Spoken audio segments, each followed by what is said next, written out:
Hello students, this is Bhupendra.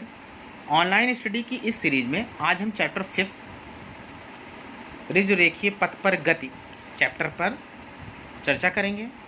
तो ग्रीष्मावकाश के बाद आज हम लोगों की ये पहली ऑनलाइन क्लास है और आशा करते हैं कि आप लोगों ने जो पिछले चैप्टर पढ़ाए हुए हैं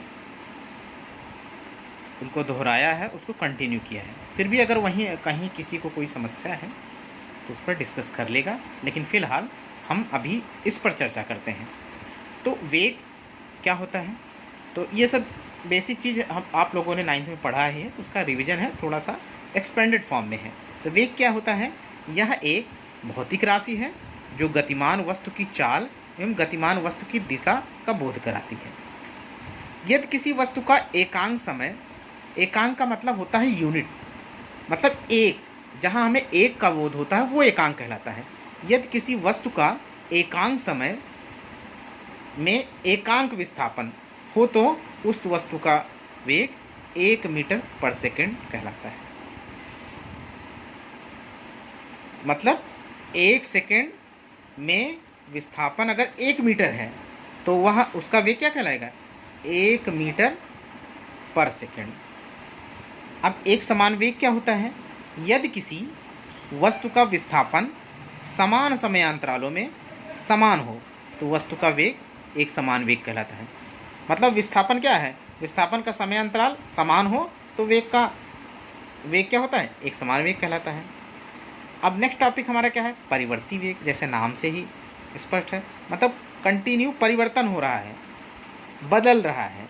तो यदि किसी वस्तु का विस्थापन समान समयांतरालों में भिन्न भिन्न हो तो वस्तु परिवर्तित वेग से गतिमान मानी जाती है। अब नेक्स्ट है औसत वेग। सब में माइन्यूट डिफरेंस है, थोड़ा थोड़ा।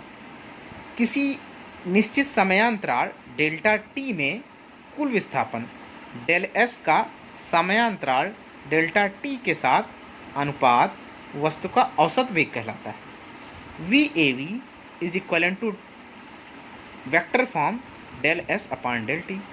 अब वी ए वी क्या है? ए वी का मतलब एवरेज या औसत, तो मतलब क्या हुआ? औसत वेग बराबर del S upon del T. Del S क्या है? डेल एस हमारा है विस्थापन है और डेल्टा टी क्या है? समय अंतराल है। अब तात्क्षणिक वेग क्या है? किसी क्षण, मतलब डेल्टा टी टेंडिंग टू 0 पर किसी गतिमान वस्तु का वेग उसका तात्क्षणिक वेग कहलाता है। अब तात्क्षणिक वेग v is equal to limit delta T tending to 0 del S upon del T in vector form. इसी को हम D S upon D T भी लिखते हैं, मतलब डेल को हम डी एस लिख सकते हैं, विच है माइन्यूट डिफरेंस। अभी आप इसके बारे में बाद में जानेंगे कि, लेकिन अभी के लिए हम ये मानते हैं कि डेल्टा एस को हम डी एस लिख सकते हैं।